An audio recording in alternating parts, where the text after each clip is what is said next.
سوال کرنا چاہتے ہیں ڈاکٹر انصار صاحب. جی تشریف لائیں.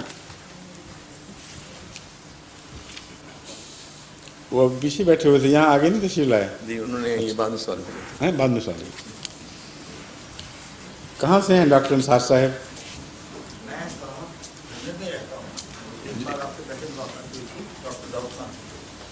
اچھا اچھا ٹھیک ہے, پہلے ہو چکی ہے بات گفتگو. جی ہاں صاحب, عرض یہ ہے کہ میرے سوالات شاید کچھ بلیسفیمک یا اپوسٹیٹک دکھائی دیں, لیکن میں نے آپ کا باہر نوٹس دیکھا روشنی کے بارے میں, تو اس لیے I am being encourage to ask you. قرآن کریم کی معذرت کی ضرورت نہیں, آپ تو بڑے مہذب لوگ ماشاءاللہ اکٹھے ہوئے ہیں, یا تو آپ کے ساتھ تو گفتگو تو ایک نعمت ہے. آپ کی میں جی گفتگو کر چکا ہوں. جی جی اگر آپ ہوتے تو توبہ کر کے وہاں سے نکل جاتے. اچھا صاحب, مشق ناز کر. جی تو قرآن کریم کی ایک آیت ہے والذین جاہدوا فینا ولنہدینہم سبلنا. تو it shows there is little linguistic beauty. فینا, اللہ تعالیٰ میجسٹک لینگویج میں بول رہا ہے اور قرآن کی ڈیپتھ میں بول رہا ہے.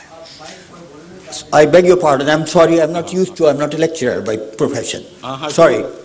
دوبارہ اس بات کو تھوڑا سا دہرا دیں چونکہ جو لوگ محروم ہو گئے. Sorry gentlemen. یہ کہتے ہیں کہ آپ کی آواز پوری واضح نہیں ہو رہی. میں آپ سے خطاب کر رہا تھا. Very sorry. لیکن اگر اس میں خطاب کریں مجھ سے. جی میں نے جیسے عرض کیا مجھے عادت نہیں ہے. ٹھیک ہے.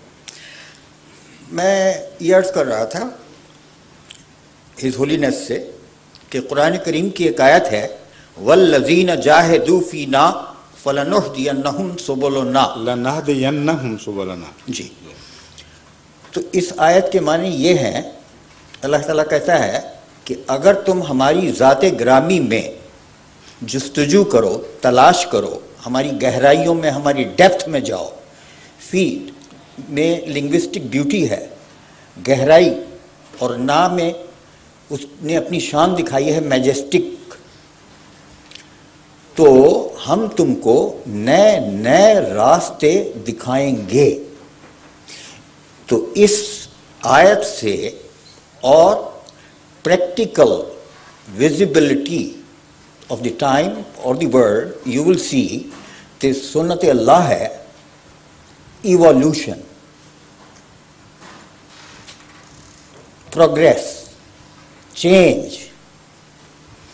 تو وہ جو عام مسلمان کہتے ہیں اکملت لکم دینکم, اس کے معنی ہو جاتے ہیں ایسوٹیریسزم, باطنی معنی ہو جاتے ہیں کہ ایک ڈرامہ ہے, ایک کھیل ہے, لہو لعب ہے. آپ سوال کر رہے ہیں یا آپ ہمیں سمجھا رہے ہیں؟ آئی بیگ یور پارڈن. تو وہ میں سمجھ گیا ہوں.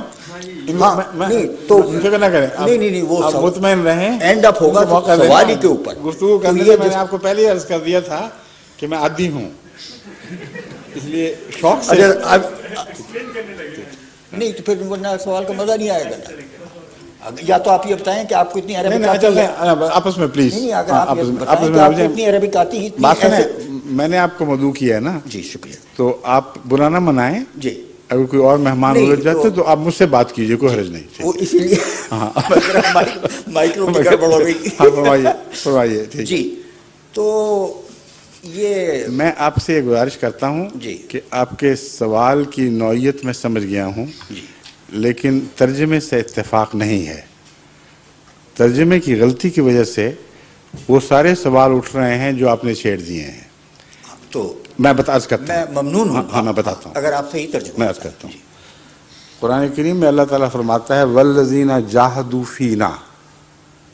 اس کا یہ مطلب ہرگز نہیں ہے کہ جو لوگ ہماری ذات کی گہرائیوں میں اتر جاتے ہیں کوشش کر کے اور ہمارے اندر کے باطنی مضامین کی سیر کرتے ہیں. جی یہ اس لیے غلط ہے کہ اللہ تعالیٰ دوسری جگہ فرماتا ہے لا تدرکہ الابصار وہو یدرک الابصار.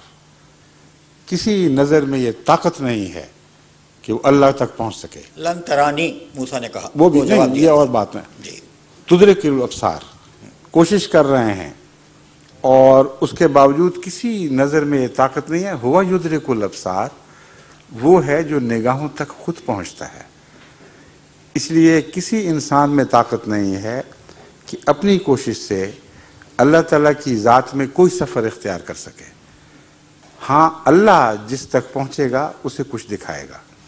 یہ آیت بین ہی یہی بات کر رہی ہے، اس سے متضاد بات نہیں کر رہی. چنانچہ فرمایا لَنَهْدِيَنَّهُمْ سُبُلَنَا. اس کو طاقت نہیں ہے کسی کو کہ ہماری ذات میں جہد کر سکے. ہاں ہم خود یہ وعدہ کرتے ہیں. ہاں نہیں، نئی راہیں دکھائیں گے نہیں، ہم اس کا اپنی ذات تک پہنچنا آسان کر دیں گے، اس کی خود رہنمائی کریں گے، اسے وہ راہیں دکھائیں گے جو اسے ہم تک لے جائیں گی. لَنَهْدِيَنَّهُمْ لفظی ترجمہ ہے، آئندہ کے متعلق یہ مضارع جاری نہیں بلکہ مستقبل کا وعدہ ہے. فرمایا ہے لَنَهْدِيَنَّهُمْ سُبُلَنَا، ہم ہی ہیں. ایک ہزار راستے دکھائیں گے. جی ایک نہیں، 1000. میں بس کرتا ہوں. ہم ہیں جو اس کو مختلف راہیں اب تک اپنے تک پہنچنے کی دکھائیں گے. یہ خدا تعالیٰ وعدہ حتمی فرماتا ہے.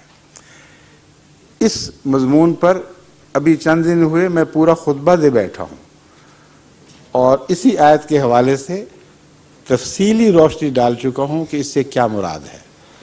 امر واقعہ یہ ہے کہ بہت سے ایسے لوگ ہیں جو دنیا میں مختلف مذاہب پہ پیدا ہوئے اور ان کو اپنی ذات میں نہ قرآن کا علم، نہ رسول اللہ صلی اللہ علیہ وسلم کا علم، نہ یہ پتہ کہ صراط مستقیم ہے کیا، لیکن دل میں تمنا پیدا ہوتی ہے. کیونکہ اللہ تعالیٰ نے اپنی جستجو کی ایک تمنا ہے جو ہر فطرت میں ودیت کر دی ہے. ایسے لوگوں کی بحث ہے، وہ مختلف رستوں پر ہیں. کیا جب تک وہ صراط مستقیم تک نہیں پہنچ جائیں گے وہ خدا سے مل نہیں سکیں گے؟ ان کی صراط مستقیم پہنچنے کی کیا صورت بنے گی؟ اس کے متعلق اللہ تعالیٰ فرماتا ہے دنیا میں ہر قسم کے ہر مسلک کے لوگ ہیں، وہ راہیں خود مجھ تک نہیں پہنچ سکتی. کسی انسان میں طاقت نہیں ہے کہ اپنی طاقت سے مجھ تک پہنچ جائے. ہاں اگر نیت پاک ہوئی، جستجو کی تمنا ہم نے دیکھی، تو ہم وعدہ کرتے ہیں کہ وہ راہیں اس کو دکھائیں گے جن پر چل کر وہ ہماری ذات تک پہنچے گا. اور اس سے مراد صراط مستقیم کی طرف ہدایت ہے. چنانچہ اس آیت کا سیاق و سباق کا پڑھیں تو وہاں یہ بات خوب کھل جاتی ہے کہ مراد یہ نہیں ہے کہ ہر شخص کو الگ الگ خدا ملے گا. مراد یہ ہے کہ یہ جو کوشش ہے اس کے لیے جس راہ سے بھی وہ چاہے گا یا جس راہ پر وہ موجود ہے اس راہ کو اپنے تک ممتد کرنا اور ان راہوں پر اس کا سفر آسان کرنا، یہ ہمارا کام ہے اور ہم ہی ہیں جو وعدہ کرتے ہیں کہ ایسا کریں گے. اس کے سوا اور کوئی معنی اس کی طرف منسوب کرنا جو قرآنی مضمون اکملت لکم دینکم میں رکھنا ڈالنے والا ہو، یہ ہرگز قابل قبول نہیں ہے. اس میں کوئی لاجک نہیں ہے. اگر آپ اس کے باوجود اصرار کرتے ہیں تو چاہیں تو کریں. جو میں نے ہاں ہدایت اللہ کا کام ہے. لَنَهْدِيَنَّهُمْ سُبُلَنَا کا وعدہ آپ کی ذات پر بھی تبھی پورا آئے گا اگر خدا نے آپ کی جستجو میں سچائی اور گہرائی دیکھی. اللہ تعالیٰ اب بس جزاک اللہ. جستجو یہ باقی خدا کا کام وہ جانتا ہے. ٹھیک ہے. شکریہ. جی وعلیکم السلام. شکریہ. میں نے کہا اب آپ کی تسلی ہو گئی، ٹھیک ہے نا؟ آپ کی تسلی ہو گئی ہے اس بات پر؟ جزاک اللہ. شکریہ. حضور سید